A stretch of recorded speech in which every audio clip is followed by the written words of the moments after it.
Jon Wick Merino, and he is 5-0, and he is fighting this Saturday, June 13th in Las Cruces, and he's a part of the Sandoval fighting system. How are you doing? I'm doing good.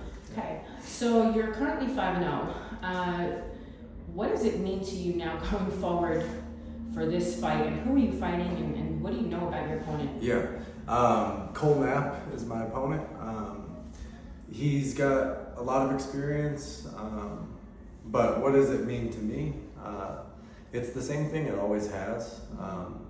Representing my team and my city is the most important thing. Mm-hmm. So, were you born and raised here? I was born in Silver City and raised mostly in Albuquerque. Okay, so how did you wind up permanently getting here, and how did you become part of the SFS fight system? Yeah, I had moved around, been living at my dad's house, and when I was about 19, helping him with his business, and I was really angry and had a lot of energy that I just needed to get out. So I joined this like cardio kickboxing class, Okay. and there was like 10 single mothers. That was the only people doing the class. Okay. But I loved it. I fell in love with it right away. Okay.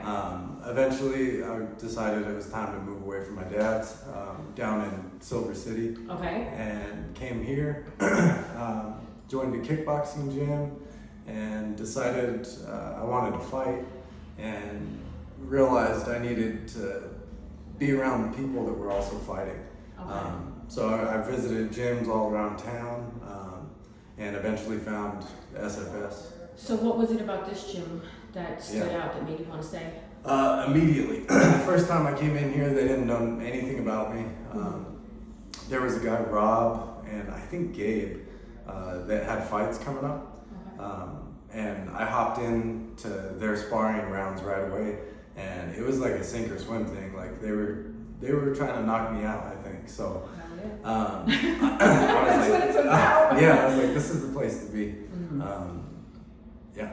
So Now, but before you did all of this, did you have a background in wrestling or jiu-jitsu? What? no, Okay. I was never not much of an athlete. I played a year of football in high school. I did 1 day of wrestling and I loved it, but just fell in with a bad crowd at school and wasn't committed to anything. So, What is your favorite part of the MMA training? Like, which is it? The jiu-jitsu? Is it the boxing? I love it all, man. Like every single day, something different. Every aspect of it is awesome for me. Okay. And now, so you're 5-0. Yep. And I always wonder this.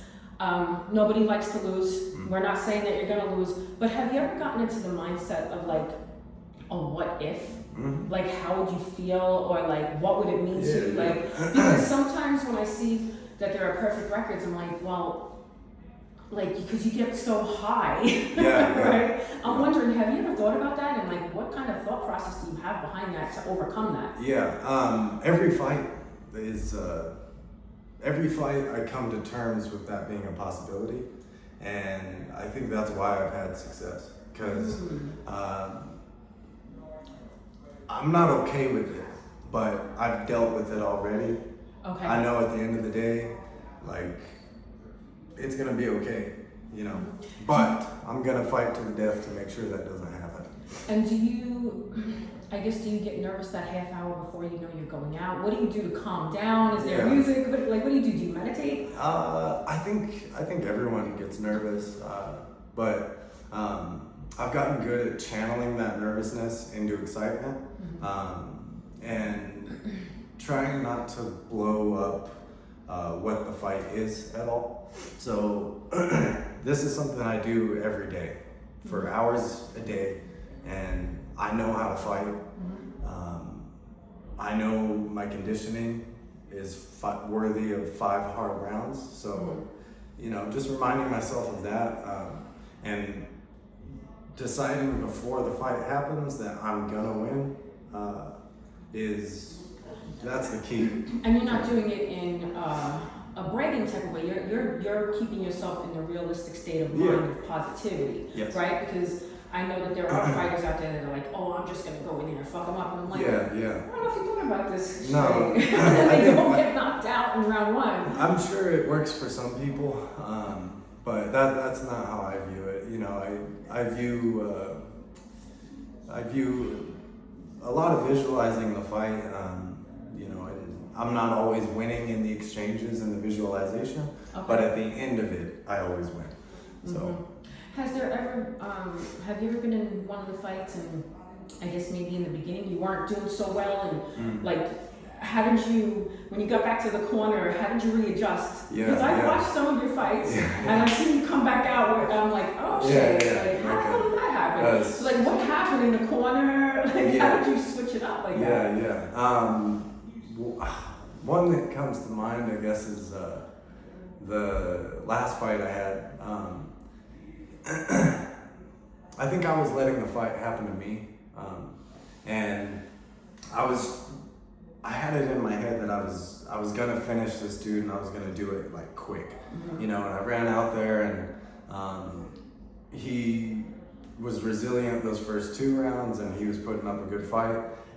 And then I got to the right before I walk out for the third, Freddie got in my face and told me, he was like, he told me some advice, got in my head, and didn't he finish by triangle? Or arm triangle. Arm triangle, that's right. I remember, I was there.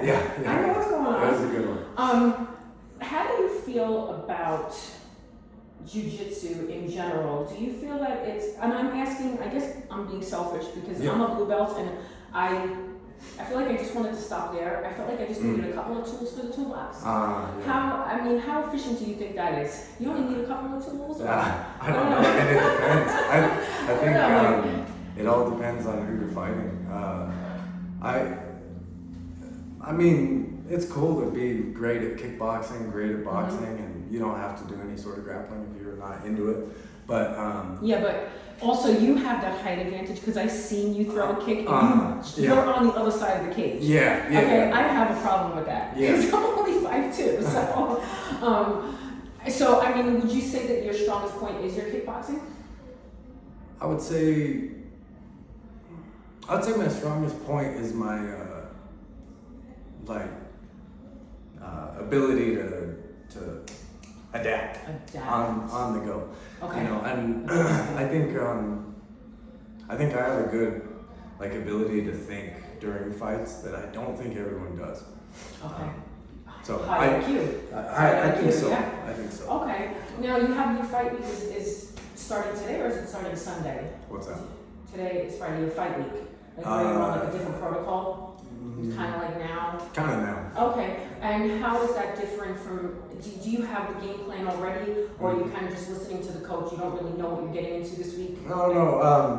We've talked a lot the past 8 weeks about what we're gonna do and how we're gonna do it and what's expected of me. So. Does your fight camp changes every time, or? It changes. Parts of it change, yeah. Like the conditioning we mixed up a little bit this time, and it's been awesome, man. I feel this is the strongest I've ever felt. So. Well, and I hope Colnap. You better get your ass ready, Colnap. That's his name, Colnap. Colnap. Yeah. How are you managing to balance life and work and here? I know that you have a business. Mm-hmm. Is that the New Mexico Auto Exchange? Can you tell me about that? Because I always see you posting up, and I'm like, I need to call him. I need help. Yeah. Thanks for asking. NM Auto Exchange is a business that I own, helping dealerships advertise vehicles. There's a lot of dealerships in the city that can't. They don't have crazy budgets to advertise vehicles, so they're not on Car Gurus or Auto Trader and stuff. So ours, because I'm here in town, I can plug their inventory onto my site and get it advertised. How do I manage it? I have a lot of other people helping me out. Okay. When I'm in camp, I have someone that helps me with sales. I have someone that's kind of building the ads. So support system. But I definitely want to check it out. It's nmautoexchange.com. I'm going to actually post that with this. So definitely, if you're anybody's in the market for a vehicle, you know where to go. You got to go to Jon Wick. Yep. So a little fun story. So I heard from all of your teammates that your favorite place to go is Thailand. Oh yeah. It sure is. I wonder what they said. No, it's because it looks like a cool place. It has really beaches and yeah. Well, I was just telling one of your teammates that's the one place if they called me up and said you can go there now and never come back, I'd be like, bye. Yeah, let's go. Yeah. I ain't coming back. Yeah. What about any adversity? Like, what would you say is the biggest adversity that you faced in your life? It doesn't even have to be fight related, but something that you had to go through, and how did you overcome it? Yeah. I'm the youngest of 5, and I think my whole life, maybe this was real or maybe it was something that I fabricated in my mind, but I feel like people have never believed in me. And I feel that way going into every fight, and it's a chip on my shoulder that I feel like has helped me accomplish what I have and continue. So. Okay. There's a reason for that, but I'm not going to say it on camera. What's that? I'll tell you off camera. I know why you feel that way. But I don't want to get the whole thing started here with other people listening. What about, I mean, obviously you have a very strong support system. If, just say, hypothetically, this doesn't work out or it doesn't go to where you want it to go, what would you see yourself doing? I'll always train, you know, even if, God forbid, like my legs don't work or something. In fact, I've had injuries where I've had to sit in the stool and punch a punching bag. But we won't talk about that right now because true.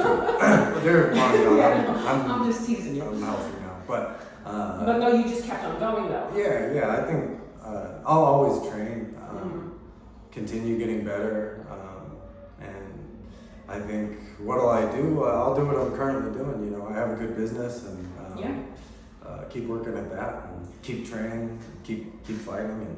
Do you ever see yourself coaching other people to fight? I currently train a few people that I'll do like private lessons for, and it is something that I love. There's not money in it, you know, until you open your own place or something. And for me right now, like I'm a fighter. I'm fighting. That's you know. But yeah, maybe in the future. Yeah. Is there anything that you want the fans, people in Albuquerque to know? I know you fight hard. I know you're an aggressive fighter. Is there anything though, any message that you're going to try to send out? I mean, we're going for 6-0. We're going to have 6-0. Yeah. Double belts. Right, double belts. So, I mean, like just to visualize that. Like, what do you have to say to these people? Because everybody's watching. All eyes are on you. Yeah. Good. And I see you have your bruises healed. Yeah, so I know you've been sparring hard. Yeah, we've been working hard. What do I want to tell the people? I just the same thing that this fight is an opportunity for me to just lift up my team, SFS. We have something special in this building, and me getting out there, getting another win is just growing that and proving to the world what I already know. So. Amen to that. And you know, what I really do love, because you know I do sponsor SFS, and I had already told everybody I'll never sponsor another MMA team. I'm only going to sponsor SFS. And the reason for that is not only do I think you guys are great, just in general, just great people, I have a lot of laughs, but you actually show up. Yeah. You actually show up to your training. I've seen, like, even when you guys are all fucked up, you're still at your training. We're here. And I'm like, you know, these people they really mean it, you know, because I sponsored other people, and I'm like, did they even train at all? Like, they didn't even show up to the fight. Yeah. So I appreciate that, you know, it's not a big group, so it's a very intimate group, and you know, I'm really big on. When I hear other people speak negatively about a group, I'm like, oh, that's the group I'm gonna go with, motherfuckers. No, it's that's just the way that I am. So, and I think that a lot of people do envy that. that tight knit. Yeah. You know, No, they never know what's going on. this is something I've been saying, but I'd put our 7 guys up against your 50, like any day of the week. You know, the heart that they all have, that we have, is like, you can't find it. No, and you do show up, and you show up, you show out, and I respect that, and I admire that, and I plan to come on in here and get some sparring too. Hell yeah. I start with the black Let's do it. But thank you so much, John, for your Thank time. you. And it's June 13th. I think the fights start at 5 p.m. in Pan American Center. So, if I remember correctly, it's 4 p.m. is the first bell. Okay. I'm either the 14th or 15th fight. Okay. So that'll be June 13th in Las Cruces at Empire. So Perfect. See you then. Thank you so much. thank you.